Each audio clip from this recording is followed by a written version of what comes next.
श्री शिवाय नमस्तुभ्यं. वायुतत्वाला सक्षम करण्याचा आजचा दिवस. वायुतत्वाचे स्थान आहे छातीच्या मध्यस्थानी, ज्याला आपण म्हणतो अनाहत चक्र. शिवशक्तीचेच उग्र असे स्वरूप श्री हनुमानजी या चक्राची अधिदेवता आणि शरीरामध्ये कार्यरत असलेले विविध प्रकारचे वायू, प्राणवायू, नाग, अपान, क्रिकल, समान, कुर्म, उदान, धनंजय, उदान वायू आणि देवदत्त हे विविध प्रकारचे वायू, ज्यांच्यामध्ये समतोल राखण्यासाठी आपण वायू तत्वरूपी श्री हनुमानजींची प्रार्थना करून ह्या चक्राला रेकी देतो. त्याद्वारे शरीरातले विविध वायू व्यवस्थित काम करायला लागतात. कल्पनेमधून आपण इथे हिरव्या रंगामधले 12 पाकळ्यांचे फूल बघण्याचा प्रयत्न करतो आणि ह्या 12 पाकळ्या ज्या आहेत अनाहत चक्रामधील सूक्ष्म अवयवांशी संबंधित आणि त्यांच्यामधला वायू त्यांचा समतोल होण्यासाठी ह्या चक्रावर आपण वैश्विक शक्ती म्हणजे रेकीचे ध्यान करतो.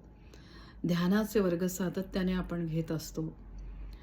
तर ह्या ध्यानाची लिंक मी ह्या शॉर्टच्या डिस्क्रिप्शन बॉक्सला टाकून ठेवत आहे. ते तुम्ही बघू शकता आणि त्याद्वारे तुम्हाला या वैश्विक शक्तीचे आशीर्वाद मिळायलाच लागतात. गेल्या 25 वर्षापासून मी रेकीची साधना करत आहे. आत्तापर्यंत 40 रेकी मास्टर तयार केलेले आहेत आणि त्याचबरोबर जवळपास 250च्या वर लोकांना मी रेकीच्या दीक्षा दिलेल्या आहेत. 200च्या वर लोकांना मी रेकीचे उपचार दिलेले आहेत. मी आणि माझ्या पीस रेकी फॅमिलीमधले ग्रेट रेकी मास्टर यांच्या थ्रू हे माझे काम सुरू आहे. त्या प्रत्येक रेकी मास्टरचे मी खूप आभार मानते. शिवशक्ती जी आहे रेकी, ही जेव्हा आपल्या आयुष्यात येते तेव्हा ती भरभरून आपल्याला तिचे आशीर्वाद द्यायला लागते.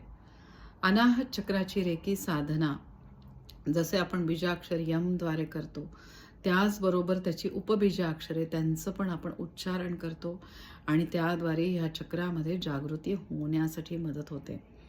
शिवतत्वाचेच उग्र स्वरूप श्री हनुमानजी, ज्यांना अमरत्व मिळालेले आहे, हनुमानजींची कृपा आपल्यावर व्हायला लागते आणि ह्या कलियुगामध्ये तारून जाण्यासाठी नामस्मरण जे श्रेष्ठ आहे, ज्याद्वारे आपण सातत्याने जेव्हा हनुमानजींचे स्मरण करतो किंवा रामनाम घेतो, जे हनुमानजींना अतिशय प्रिय आहे, त्यावेळेस आपल्याला ह्या कलियुगामधील भवसागरामधनं तरून जाण्यासाठी मदत होते.